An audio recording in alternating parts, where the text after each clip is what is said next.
Psachim Daf Pedalet Amud Bet. Bonjour à vous tous. J'espère que vous allez bien. Hier, nous avons appris une Mishnah. Et dans la Mishnah, on voyait que celui qui casse, qui brise un os d'un korban Pessah Kasher doit recevoir 39 coups, parce qu'il a transgressé le lave de ne pas briser les os. Et si c'est un korban tamé, il n'est pas chayav. Alors on va développer tout ça encore aujourd'hui. Alors dans le hamoud précédent, 6 lignes avant la fin. Tanoura Banan. Ve'etzem lo tishberu bo. Donc le pasteur nous dit, vous n'avez pas le droit de briser un os dans ce korban. Bo, puisqu'il y a écrit bo, mais kasher. On parle d'un korban Pessah qui est kasher. Velo be pasoul, mais s'il est pasoul, on n'est pas chayav. On a compris que celui qui a transgressé le lave, c'est seulement celui qui a brisé un os dans le kasher. Rabbi Omer, Rabbi dit exactement la même chose, mais il donne une autre raison. Il dit, parce que dans le passage qui est écrit, il écrit que le korban Pessah, on le mange dans la même maison. On ne peut pas le couper dans deux maisons, le manger dans deux maisons à part. Et je veux dire, couper la moitié et dans deux maisons. Non, il faut manger entièrement dans la même maison. Ve'etzem lo tishberu bo, et vous ne briserez pas des os. Donc, vous voyez dans le même passage qu'on parle de manger et on parle de briser les os. Tout ce qui est apte à être mangé, yeshbo, mishum, shurat, etzem. Alors, à ce moment-là, si on a brisé l'os, eh bien, on a transgressé le lave. Mais ce qui n'est pas apte à être mangé, en bo, mishum, shurat, etzem. Donc, en fait, ils apportent un pasuk un peu différent, mais c'est exactement la même chose. Ils sont tous les deux disent la même chose. Tanakama et Rabbeinu HaKadosh, ils disent que des psukim, on peut apprendre que le pasoul, le korban kasher, on n'a pas le droit de casser les os, le pasoul, il n'y a pas de problème. Maï Benayour, alors quelle est la différence entre les deux, puisque toi tu apprends de ce pasoul, moi de ce pasoul, mais on dit là exactement la même chose? Non. Amari Virmia, Pesach Haba Betuma Ika Benayour. Il y a une différence, par exemple, si le rov des Bnei Israël était tamé, mais qu'on a apporté un korban Pessah et on était tamé. Les man de Amar Kasher, d'après celui qui dit Kasher, ça veut dire il faut qu'il soit Kasher. Ah, il est pasoul, lui, ici il est pasoul, le korban est pasoul. Alors pourquoi on a le droit de le faire? Parce que Touma Dechouya Betzibur. La halacha c'est Touma Dechouya Betzibur, pas Outra Betzibur. On avait expliqué que si on dit que la Touma Betzibur, si le Rov, si tout Israël, le Rov d'Israël, c'est comme si tout le monde était Tmeim, alors la Torah nous a permis le korban. Si on dit ça, alors c'est-à-dire qu'il est caché à 100%. Donc celui qui casse des os, il est chayav. Mais si on dit que Touma Dechouya Betzibur, elle a été repoussée Betzibur. Ça veut dire quoi? C'est-à-dire que le korban n'est pas soul, mais la Torah t'a permis de te rendre yossé avec ce korban. Alors, à ce moment-là, celui qui brise un os, il n'est pas chayav. Les mandamar ou il a achila, mais d'après Rabbeinu HaKadosh qui disait qu'il fallait qu'il soit apte à être mangé. Aïnamir ou il a achila, lui aussi il est apte à être mangé puisque la Torah nous a permis de le manger. Donc, puisqu'il peut être mangé, donc celui qui a cassé un os est chayav.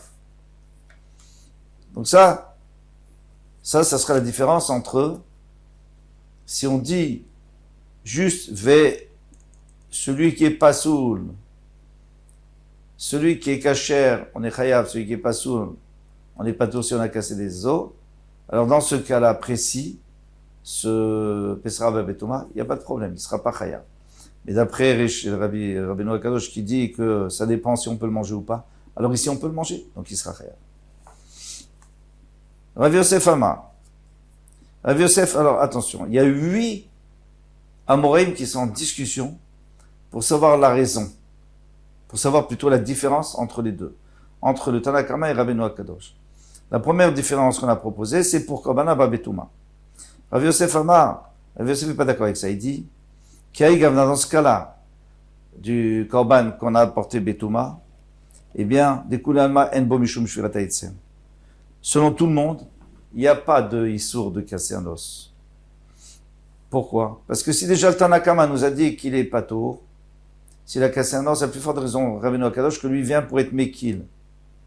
Des Rabbeinu, des Rabbi, la Kulekat, et il est venu pour être Mekil encore plus. Donc tu vas pas me dire que d'après lui, on est Chayav maintenant. Vehai, ha pasulu. De toutes les façons,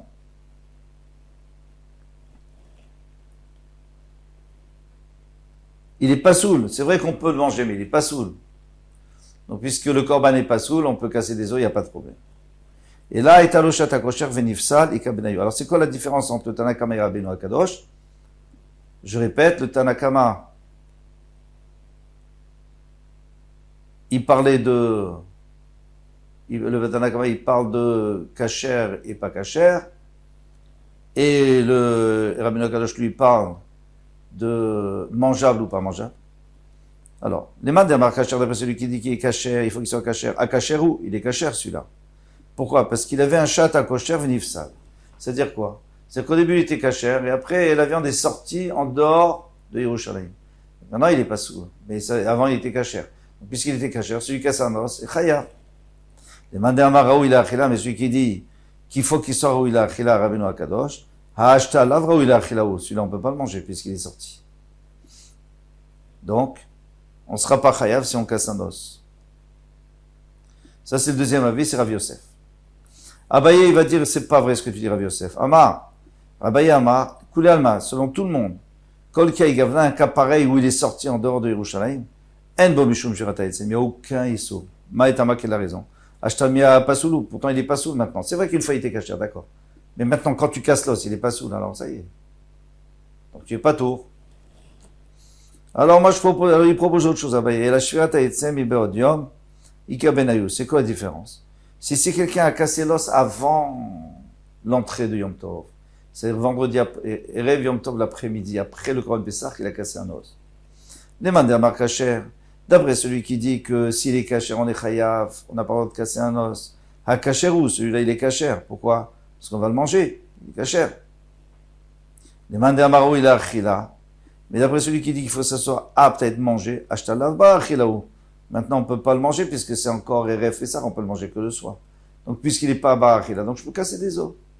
C'est une super solution. Ça m'a elle va dire, alors il y a un problème.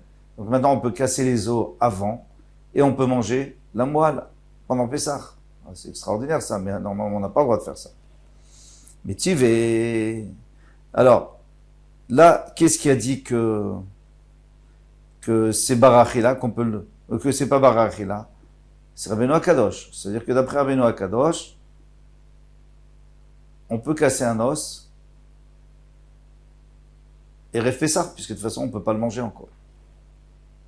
Mais tu verras bien, Omer, Nimnen al chez Baroche, on a le droit de s'associer sur, donc quelqu'un qui dit, vous savez, moi je veux manger du Korban Pessah je veux manger que la moelle qui est à l'intérieur de la tête. Mais on ne peut pas s'associer sur la moelle qui est à l'intérieur de, comment ça s'appelle ça, le fémur. Il y a beaucoup de moelles dans le fémur. Hein. Mais on ne peut pas s'associer là-dessus. Almor chez Beroche, pourquoi on peut s'associer sur la moelle qui est dans la tête de Maïtama? Pourquoi? Où il veut dessus, il peut le faire, il peut le tirer, il peut le faire sortir par le nez. On sait que le nez est en contact avec le crâne. Donc il peut le sortir et le manger. Mais si tu me dis qu'on peut casser un os avant l'entrée du Yom Tov, puisque de toute façon, pour l'instant, on ne peut pas le manger comme selon Rabbeinu Akadosh, mais on est toujours d'après Rabbeinu Akadosh. Kulit namin, alors le kulit, le fémur, on devrait le casser Erev Yom Tov. On fait sortir la moelle. Venez nous aller, après on peut s'associer dessus. Et pourtant, le même Rabbeinu Akadosh qui t'a dit que si on peut le manger, on est chayav, si on peut pas manger, on n'est pas chayav. Ça veut dire quoi? Pardon. Et ça veut dire quoi? Ça veut dire que Erev Yom Tov, puisqu'on peut pas le manger, c'est moutar. Alors dans ce cas-là, on pourrait casser l'os du kulit et on le mangerait pendant Yom Tov. Et ici, il vient te dire que non. Alors, il y a une contradiction entre Rabbeinu Akadosh et Rabbeinu Akadosh. Selon Abaye, tu as un problème. Amarlech Abaye peut te répondre, ta mère, mais d'après toi. Mishecha Shechanami, Mais si déjà tu dis, qu'est-ce que tu me dis? Tu as un problème avec le fémur, moi j'ai une autre solution pour le fémur. Même après la tombée de la nuit, je peux encore prendre la moelle qui est à l'intérieur. Comment? Naïté Goumarta, j'apporte une braise, venir et je le pose dessus. Vénaclé, et donc ça va brûler, ça va faire un trou dans l'os. Vénafke les mordidés, après je peux sortir le, la moelle qui est à l'intérieur, venir mener aller, on peut s'associer dessus. Et d'où je sais qu'on a le droit de brûler? D'Atania, parce qu'il y a une braïta qui dit.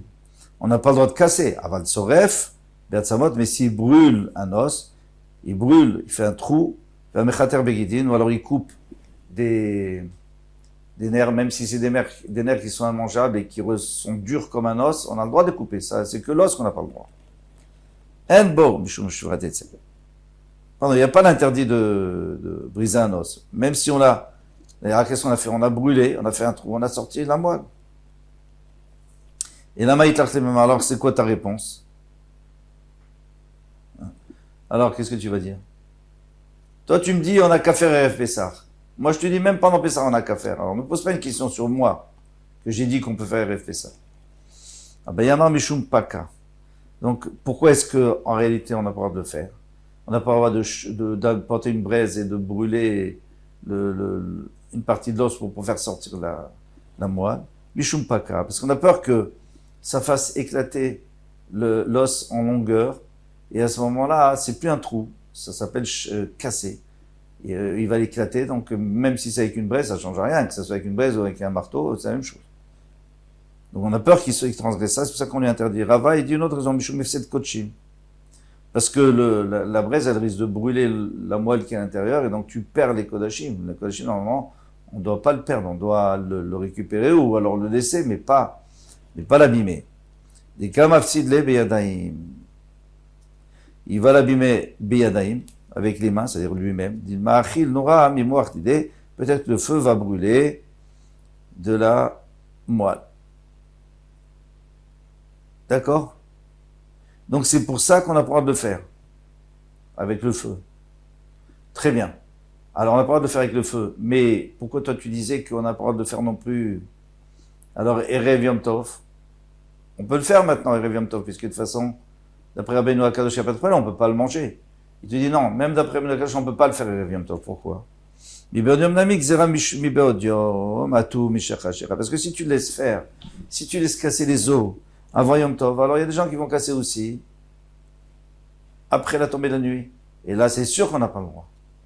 Pourquoi ils vont le faire? Parce qu'ils vont dire, regarde, il a cassé hier, moi je peux casser aujourd'hui, qu'est-ce que ça change? On a le droit de casser. Donc Abaye a répondu à la stira, la contradiction, et tout va bien.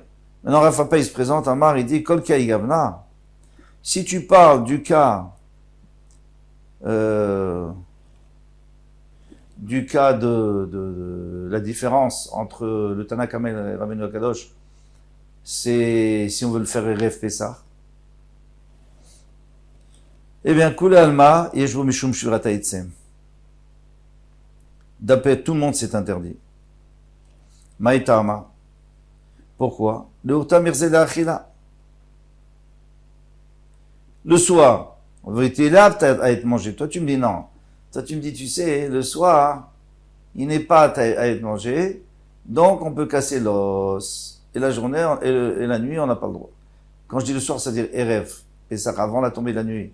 D'après Rabbeinu Akadosh, on aurait le droit de casser l'os. Toi, tu veux me dire comme ça. Et d'après Tanakama, on n'a pas le droit. Moi, je te dis non. D'après tout le monde, la veille, on n'a pas le droit. Pourquoi? Parce que dès que la tombée de la nuit va arriver, donc il sera mangeable. Donc d'après le Tanakama qui dit pas sous les cachers, c'est sûr qu'il est caché. C'est sûr qu'on n'a pas le droit de casser. Mais même d'après Rabbeinu Akadosh qui dit ochel ou pas ochel, manger ou pas manger, il est d'accord que il est apte à être mangé, même si c'est pas encore le moment, mais il est apte à être mangé. Donc on n'a pas le droit de casser un os, même avant la tombée de la nuit. Et là, bever sheyatzam miksato kamipalge. Alors toute la marloquette entre Tanakama et Rabbeinu Akadosh, c'est dans le cas où il y a une partie disons un membre, un pied, une patte, sheyatzam miksato, qui est sorti en partie, d'Yerushalayim. Man dermar kasher, celui qui dit kasher. A kasherou. Tanaka m'a dit que s'il est kasher, on est chayav. Lui, il est kasher. Pourquoi il est kasher? Parce que l'autre partie, la partie qui est restée, elle est kasher. Donc, tu n'as pas le droit de casser l'os pour manger la moelle. Ou man dermar ou il a achila. Mais celui qui dit qu'il faut que ça soit peut-être mangé. Aïlav bach achilaou. Ici, tu ne peux pas le manger. Pourquoi? Kedetania, Rabbi Ishmael beno shel Rabbi Yochanan ben Broka Omer, Rabbi Ishmael le fils de Rabbi Yochanan dit, Ever she'at shem mitzato hu shvaro, en bo mishum shvirat ha'etzem, en bo shiur achila, en bo mishum shvirat ha'etzem. S'il y a de quoi manger, il y a un kazaït, alors il y a un issour. Sinon, il n'y a pas d'issour. Qu'est-ce qui a dit ça?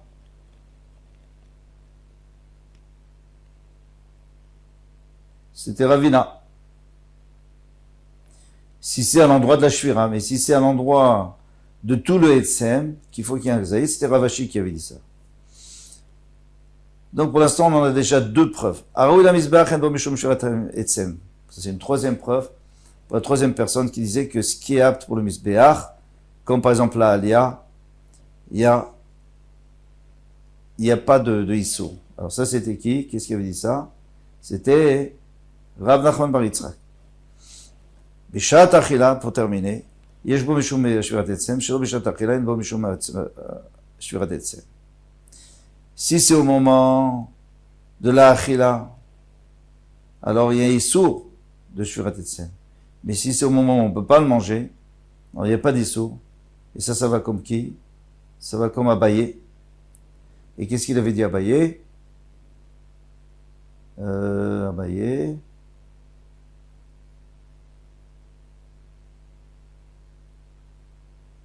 Il dit le soir on peut. Le soir on peut casser. Parce que de toute façon le soir, on ne peut pas le manger. On s'arrête là. Un nouveau sujet. Plutôt une nouvelle machloket. Kol touf, à demain, Bezrat Hashem. Bonne chazara. Il y a beaucoup à voir.